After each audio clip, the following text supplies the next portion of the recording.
বন্ধুরা, YouTube, Facebook যাই হোক না কেন, তোমার যদি একটা পেজ থাকে অবশ্যই তুমি সেখানে নিয়মিত কাজ করবে। তুমি টাইম মেনটেন করে কাজ করবে, মানে নিয়মিতভাবে ভিডিও আপলোড করবে, অর্গানিক ভিডিও আপলোড করবে, অর্থাৎ নিজের তৈরি যে ভিডিওগুলো অবশ্যই সেটি আপলোড করবে। ঠিকমতো অন্যের ভিডিও দেখে সুন্দর গঠনমূলক একটি কমেন্ট করবে। দেখবে তোমার সফলতা কেউ ঠেকিয়ে রাখতে পারবে না। অবশ্যই তুমি কৃতকার্য হবে খুবই শীঘ্রই। এই নিয়মগুলো অবশ্যই মাথায় রেখে কাজ করবে।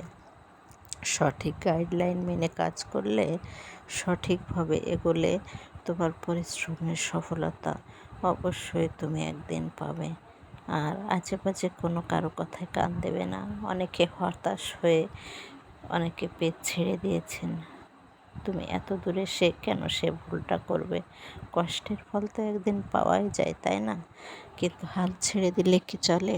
হাল ছেড়ে দিলে মাঝ দরিয়ায় কোথাও ঠাঁই পাওয়া যায় না।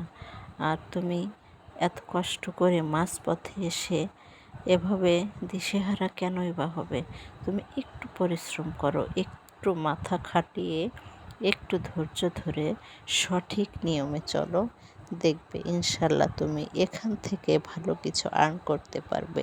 সব থেকে বড় কথা হচ্ছে, বেকার থাকার থেকে বেকার খাটা অনেক ভালো, এটা একটা প্রবাদ আছে। অর্থাৎ তুমি বেকার না থেকে অযথা সময় নষ্ট না করে, তুমি তো এমনি ফোনে সারাক্ষণ সময় নষ্ট করছো, তো সেই সময়টা তুমি একটা পেজ খুলে তুমি তার পিছনে দাও। সমস্যা কী? অবশ্যই সেখান থেকে তুমি একদিন আর্ন করতে পারবে, সফল হবে। আর এমনি এমনি দিন রাত 24 ঘন্টা তুমি এই যে ফোন দেখো, তাতে কি কোনো কাজ হয়? কোনো সফলতা আসে? কোনো কিছুই আসে না। একটা টাকার কাজও হয় না, কোনো উপকারই হয় না। তাহলে কেন তুমি শুধু শুধু সময় নষ্ট করবে? সময়টা তুমি একটা পেজে দাও, সময়টা তোমার কোনো কাজে দাও। দেখবে তুমি অবশ্যই একদিন এখান থেকে সফল হবে। তুমি শুধু শুধু ভিডিও না দেখে, শুধু শুধু আবিজাবি দেখে সময় নষ্ট না করে তুমি একটা পেজের পিছনে সময় দাও।